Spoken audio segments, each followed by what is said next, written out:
আজকে লাইভে আসার অনেক কটা গুরুত্বপূর্ণ কারণ আছে। প্রথম কারণ যেটা আছে, আমাদের 19শে জুন 2025 ধর্মতলায় একটা জমায়েতের আয়োজন করা হয়েছে। ইতিমধ্যে আমরা পুলিশের কাছে যাবতীয় প্রক্রিয়া, প্রশাসনের কাছে যাবতীয় প্রক্রিয়া আমরা শেষ করেছি। যেহেতু ওবিসি সমাধান প্রায় শেষের পথে, সেই জন্য আমরা রাস্তায় নামতে হবে এবং মুখ্যমন্ত্রীর দৃষ্টি আকর্ষণ করতে হবে। আমরা সবাই জানি যে আমরা মুখ্যমন্ত্রীর দৃষ্টি আকর্ষণ ছাড়া কিন্তু আমরা এখন অব্দি ইন্টারভিউ পাইনি। আমরা এবিসিতে গিয়েছি, আমরা বিকাশ ভবন গিয়েছি, আমরা মিলন সঙ্গে গিয়েছি, কিন্তু কার্যক্ষেত্রে এখনও কিছু হয়নি। খুব একটা বলা ভুল হবে, হয়েছে, কিন্তু আমাদের যে মেন লক্ষ্য ছিল যে ইন্টারভিউ নোটিফিকেশান, সেটা এখন আসে। তাই সেই মুখ্যমন্ত্রীর দৃষ্টি আকর্ষণ করার জন্য আগামী 19শে জুন ধর্মতলায় সকলকে আসতে হবে। আপনারা আসবেন এবং 22 স্টেট পাস যারা আছেন তাদেরকে বলবেন সকলকেই আসা প্রয়োজন। নিজের জন্য আসুন, সম্পূর্ণ নিজের জন্য আসুন। আমি কারোর জন্য আসতে বলছি না, নিজের জন্য আসুন। আমি কারোর কমেন্ট দেখতে পাচ্ছি না, আমি দুঃখিত, হয়তো অনেকে কমেন্ট করবেন, পরে উত্তর দেবো। এই মুহূর্তে কারোর কমেন্ট দেখতে পাচ্ছি না। ব্রিং দেম অন ক্যামেরা লেখা আছে। যাই হোক, 19 তারিখে এসো, তাদের কাজ মিলিয়ে লড়াই হবে। কারণ 19 তারিখে জমায়েতটা দেখাতে হবে। ওবিসি মামলা প্রায় সমাধানের পথে, সে বিষয়ে আমি কিছু বলছি না। আমাদের মুখ্যমন্ত্রী দৃষ্টি আকর্ষণ করতে হবে যে আমরা এই এতদিন ওবিসি মামলার জন্য বসেছিলাম। এই কয়েকদিন আগে বিধানসভায় স্বয়ং মুখ্যমন্ত্রী বলেছেন যে এখন আমাদের ভর্তি প্রক্রিয়া এবং নিয়োগ প্রক্রিয়া চালাতে কোনো বাধা নেই। যেহেতু ওবিসি মামলা চলাকালীন মুখ্যমন্ত্রী বলেছিলেন যে ওবিসি মামলার জন্য আমরা নিয়োগ করতে পারছি না, শিক্ষামন্ত্রী বলেছিলেন ওবিসি মামলার জন্য আমরা শূন্যপদ পাঠাতে পারছি না, এবং পর্ষদ সভাপতি বলেছিলেন যে এবং প্রেস বিজ্ঞপ্তি দিয়ে বলেওছিলেন যে ওবিসি মামলার জন্য 2022 নিয়োগ প্রক্রিয়া আমরা স্টার্ট করতে পারছি না। তাই যেহেতু ওবিসি মামলা প্রায় মিটে গেছে, আমরা দেখেছি যে এসএলএসটি এসএসসি নোটিফিকেশান প্রকাশিত হয়েছে, আগামী 16 তারিখ থেকে ফর্ম ফিল আপ হবে।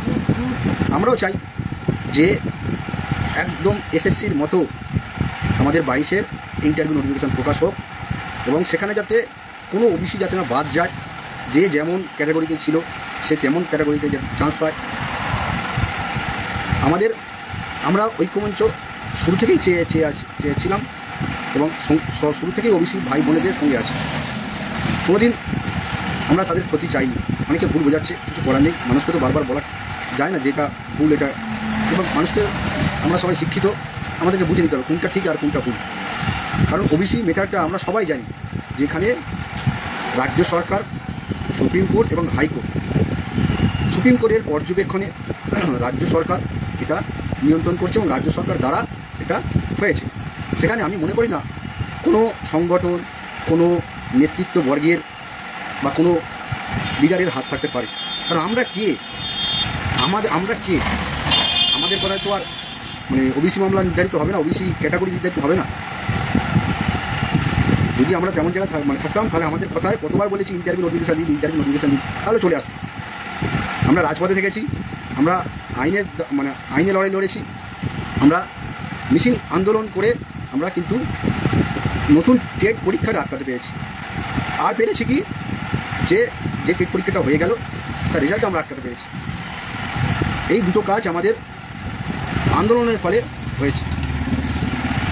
এবং এটাও হয়েছে যে বিকাশ ভবনের ভ্যাকেন্সি কালেক্ট হয়েছে। আমাদের যখন পর্ষদ সভাপতির সঙ্গে দেখা করেছিলাম, আমাদের আন্দোলনের চাপে উনি আমাদেরকে বলেছিলেন আমি বিকাশ ভবনে ভ্যাকেন্সির জন্য চেয়ে পাঠিয়েছি। আমরা সেইটা ভেরিফাই করার জন্য আমরা বিকাশ ভবনে গিয়েছিলাম, দেখলাম যে না, এটা সত্য, উনি চেয়েছেন, উনি 22-এর নিয়োগ প্রক্রিয়া করার জন্য উনি ভ্যাকেন্সি বিকাশ ভবনে চেয়েছেন। কিন্তু দুর্ভাগ্যক্রমে তখনই ওবিসি মামলাটা চলে এলো। সেই ওবিসি মামলা আসার জন্য আমাদের ওপরে একটা ব্যাপক হারে এফেক্ট পড়লো। তবু কিন্তু আমরা রাস্তায় নামা ছাড়িনি, আমরা রাস্তায় ছিলাম।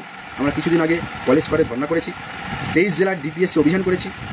কারণ সবসময় খবরে থাকতে হবে।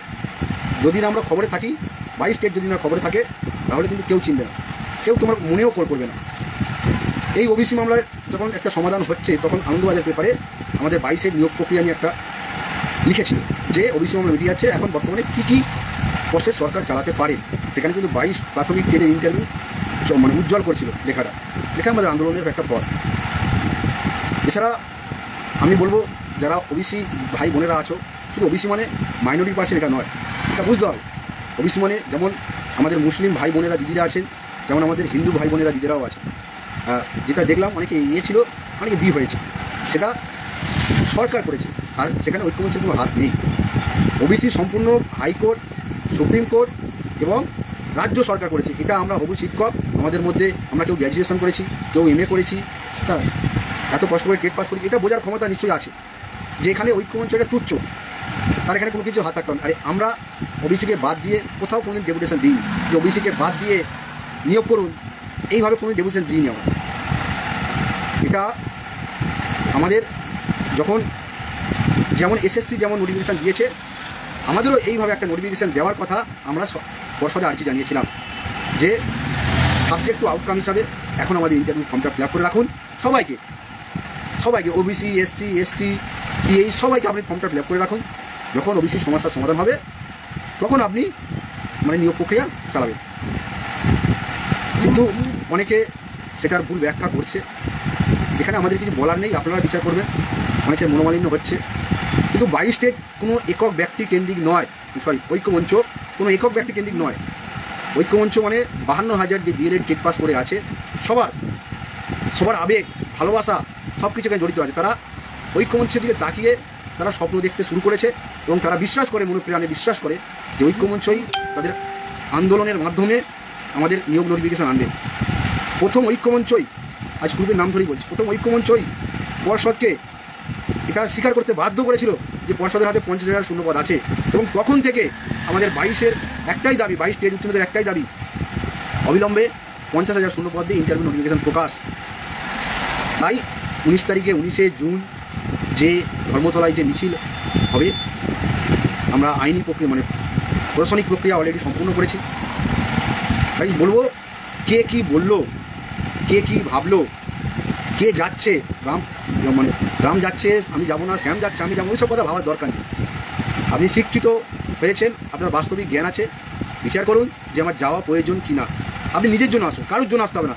আমি যেমন নিজের জন্য যাই, হাজার সমস্যা থাকলেও সেই সমস্যাকে উপেক্ষা করে আমি আন্দোলনে যাই, হাইকোর্টে যাই, APCতে যাই। কারণ কি, যে যত দিন আমরা বসে থাকবো তত আমাদের কম্পিটিশান বাড়বে। এটা একদম ধ্রুব সত্য। যত ইন্টারভিউ লেট হবে, নোটিফিকেশান আসতে লেট হবে, তত কম্পিটিশান বাড়বে। আমরা কেউ চাই না যে নতুন করে কম্পিটিশান বাড়ুক, কারণ একজন কম্পিটিশান বাড়া মানে আপনার চাকরিটা যেটা সুনিশ্চিত ছিল সেটা একটা সংশয়ের মধ্যে পড়ে যাবে। সেজন্য বলছি, অনেকে অনেক কথা বলবে, কারণ অনেকে বিএড আছে, তাদের আমরা আটকে দিয়েছিলাম সুপ্রিম কোর্টে। অনেকে প্রশ্নগুলো আছে যাদের হাইকোর্টে অলরেডি আটকে রেখে দিয়েছি। আবার অনেকে দেখো, চলার পথে গেলে অনেক সময় অনেকের সঙ্গে মনোমালিন্য হয়। আমরা সবাই মানুষ, ভুলভ্রান্তি সবার হয়, সেটা অনেকে না বুঝে অনেক সময় একটা বিভ্রান্তিকর কিছু একটা পোস্ট করে দেয় বা কোনো কিছু বলে দেয়। তারপরে এই নয় যে তার জন্য কোনো 22 যারা পাস করে আছে তাদের একটা এফেক্ট করবে। তাই সকলকে বলছি, আপনি আসুন, নিজের চাকরির জন্য আসবেন। 19 তারিখে আমি আসছি, সবাই আসছে, ম্যাক্সিমাম রেসপন্স ভালো, গ্রুপে দেখছি রেসপন্স ভালো আছে। কারণ ওবিসি মামলা সমাধানের পর যখন মুখ্যমন্ত্রী বলল যে এখন নিয়োগ প্রক্রিয়া করতে কোনো সমস্যা নেই, এটাই হচ্ছে আমাদের মোক্ষম সময়, এটাই উপযুক্ত সময় 19 তারিখে মিছিলটাকে 10 থেকে 15,000 জমায়েত করে মুখ্যমন্ত্রীর দৃষ্টি আকর্ষণ করা। যতই আমরা করি, মুখ্যমন্ত্রী আমাদের সম্মানীয় মমতা বন্দ্যোপাধ্যায়, আমাদের মুখ্যমন্ত্রী, রাজ্যের মুখ্যমন্ত্রী যতক্ষণ না বলবেন যে এই 22 স্টেট প্রক্রিয়া নিয়োগ শুরু করুন, ততক্ষণ কারোর ক্ষমতা নেই। এটা আমরা সবাই জানি এটা আমরা। তাই সেই দৃষ্টি আকর্ষণের প্রক্রিয়া অনেক দিন ধরেই চলছে, কোনো ক্রমে আমরা হয় না। আমরা কালীঘাট মিলন সঙ্গে ওনার দপ্তরে ওখানে প্রায় 5-6 গিয়েছিলাম, ডেপুটেশন দিয়েছি। আমরা ওনার অনেক প্রতিনিধির সঙ্গে দেখা করেছি, কিন্তু আমরা সেইভাবে করতে পারি। যদি পারতাম তাহলে আমাদের ইন্টারভিউ আসতো, পরিষ্কার সত্য কথা স্বীকার করতে কোনো প্রবলেম নেই। চেষ্টা করছি, বাড়ি বসে নেই, চেষ্টার কোনো ত্রুটি রাখিনি। চেষ্টা করছি, নিজের কাজ করছি, যেখানে যেতে হয়, যদি মনে হয় যেখানে গেলে কিছু একটা হবে সেখানেই ছুটে যাই। যেটা করলে 22 স্টেটে ভালো হবে, 22 স্টেটে ভালো মানে আমার ভালো হবে, সেটাই করি। কোনো কাউকে রাগ, দ্বিধা, দ্বন্দ্ব, কে কী বলছে, ও বলছে এটা, সে এটা বলছে, ওসব কথায় আমি কান দিই না। আমি আমার লড়াইটা লড়ব, আমি আমার চাকরির জন্য যাব। আমার যখন চাকরিটা না হবে, কেউ আমাকে দুটো ভাত দিয়ে যাবে না। কেউ বলবে না যে সুভাষ এই কাজটা করবি, কেউ বলবে না, কেউ পাশে থাকবে না। সমাজ বলো, যাই বলো, শিক্ষকতার কোনো যোগ্যতাই থাকবে না যদি তুমি না তোমার চাকরিটা পাও। অভিজ্ঞতা অনেক হয়েছে, তাই বলছি এই 19 তারিখ উপযুক্ত সময়। কে কী বললো, কোথায় কী পোস্ট দেখলেন, সমস্ত কিছু ভুলে যান। আপনি আসুন 19 তারিখে আপনার যে ন্যায্য অধিকারের লড়াই, যে তিল করে বুকে স্বপ্ন বেঁধে রেখেছেন, সেই স্বপ্ন বাস্তবায়ন করার জন্য 50,000 শূন্য পদের জন্য 19 তারিখে রাস্তায় নামবো। আমরা আছি, আমরা থাকবো যতক্ষণ না আমাদের দাবি পূরণ হচ্ছে, ততক্ষণ এই লড়াই থামার নয়। আমাদের ইন্টারভিউ হবে, ইন্টারভিউ নোটিফিকেশন প্রকাশ হবে, আমাদের পর্যাপ্ত ভ্যাকান্সি দেবে, তারপরে ইন্টারভিউ হয়ে গেলে আবার লড়াই শুরু হবে। কেন? যে দ্রুত প্রক্রিয়া সম্পূর্ণ করতে হবে। অলরেডি আমরা 2017 সালের পর 2022 সালে টেট দিয়েছি, মানে ওপরেই আমাদের 5 বছর হয়ে গেল, জীবন থেকে কেড়ে নিল। তারপরে 22 সালে টেট পাস করার পর আজ 2.5 বছর প্রায় হয়ে গেল। তাই এত মানে মূল্যবান জীবনের একটা সময় এইভাবে যদি নষ্ট করে, তাহলে কিন্তু কিছু বলার নেই।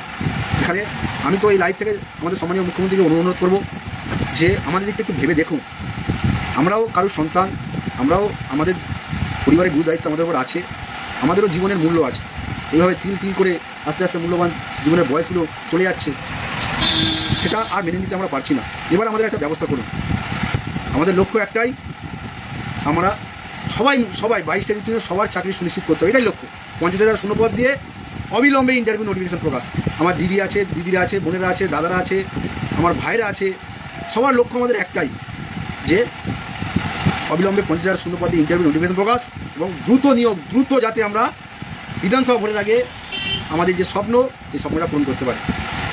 তাই আবারও বলছি, দয়া করে আপনাদের কাছে হাত জোর করছি, যদি কোনো ভুলভ্রান্তি হয় ক্ষমা করে দেবেন।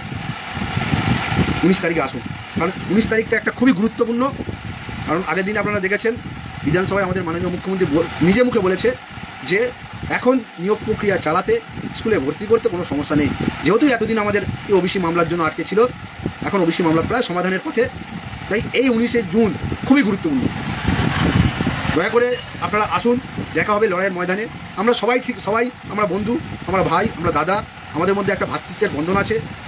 আমরা একটা পরিবার, সকল 22 স্টেট আমরা একটা পরিবার। এখানে পরিবারের কোনো সদস্য যদি কোনো কারণে ব্যথা পেয়ে থাকে, তাহলে আমাদের খুব কষ্ট হয়। অনেকেই আমাকে পার্সোনাল এসএমএস করে, অনেকে দুঃখের কথা জিজ্ঞাসা বলে যে দাদা এরকম পরিযায়ী শ্রমিক হিসাবে বাইরে কাজ করছি, বাড়িতে মা বোন আছে, এটাই আমার স্বপ্ন দাদা, একটু দেখো দাদা। তাদের কথা শুনে আমার বুকটা কান্না, মানে বুকটা খুব দুঃখ ভাবা। এছাড়া অনেকেও আছে নানান ধরনের যন্ত্রণার কথা বলে, অনেকে 40 বছর হয়ে যাচ্ছে, হ্যাঁ কী হবে, তাদের মাথায় চিন্তা, পরিবার আছে, বাবা মা আছে, অসুস্থ বাবা মা ওষুধ কিনতে পারছে না। এসব কথা শুনে মনে সত্যি খুব কষ্ট হয়, যে তারা যে আমাদেরকে কতটা বিশ্বাস ভরসা করে, কতটা তারা তাদের যন্ত্রণা নিয়েও আমাদের দিকে তাকিয়ে আছে, যে দাদা তোমরাই পারবে, তোমাদের পিছনে আমরা আছি।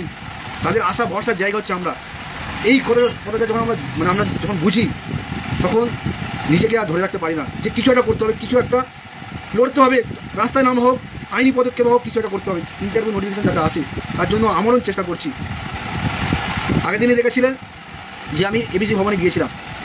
এবিসি ভবনে গিয়ে আমি দেখলাম যে এনআরএস 2022 নিয়োগ প্রক্রিয়ায় যারা অংশগ্রহণ করেছে, সেই সমস্ত এনআরএস ভাই বোনেদের তাদের ভেরিফিকেশান চলছে। এবং আমি একটা বিশেষ কাজের জন্য গিয়েছিলাম, সেখানে এনআরএসের যেহেতু ভেরিফিকেশান চলছে, মানে ফার্স্ট শিফটে প্রায় ওই 100 মতো বা 70-80 জনের মতো ছিল, এবং সেকেন্ড শিফটে একটা ভেরিফিকেশান তখন আমি চলে এসেছি।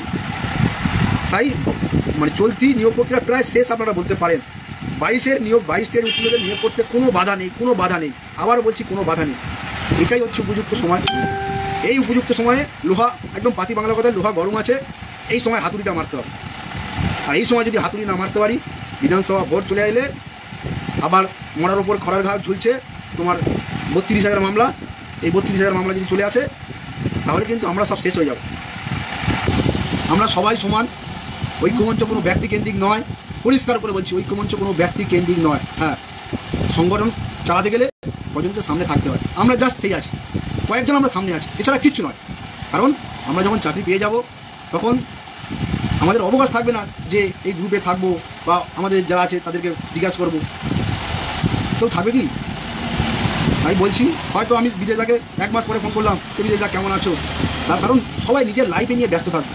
নিজের লাইফে এত সমস্যা, এই দোকান পত্র, ব্যবসা বাণিজ্য, সংসার, ধর্ম, এই স্কুলের কাজ, এর মধ্যে কোথায় সময় পাবো?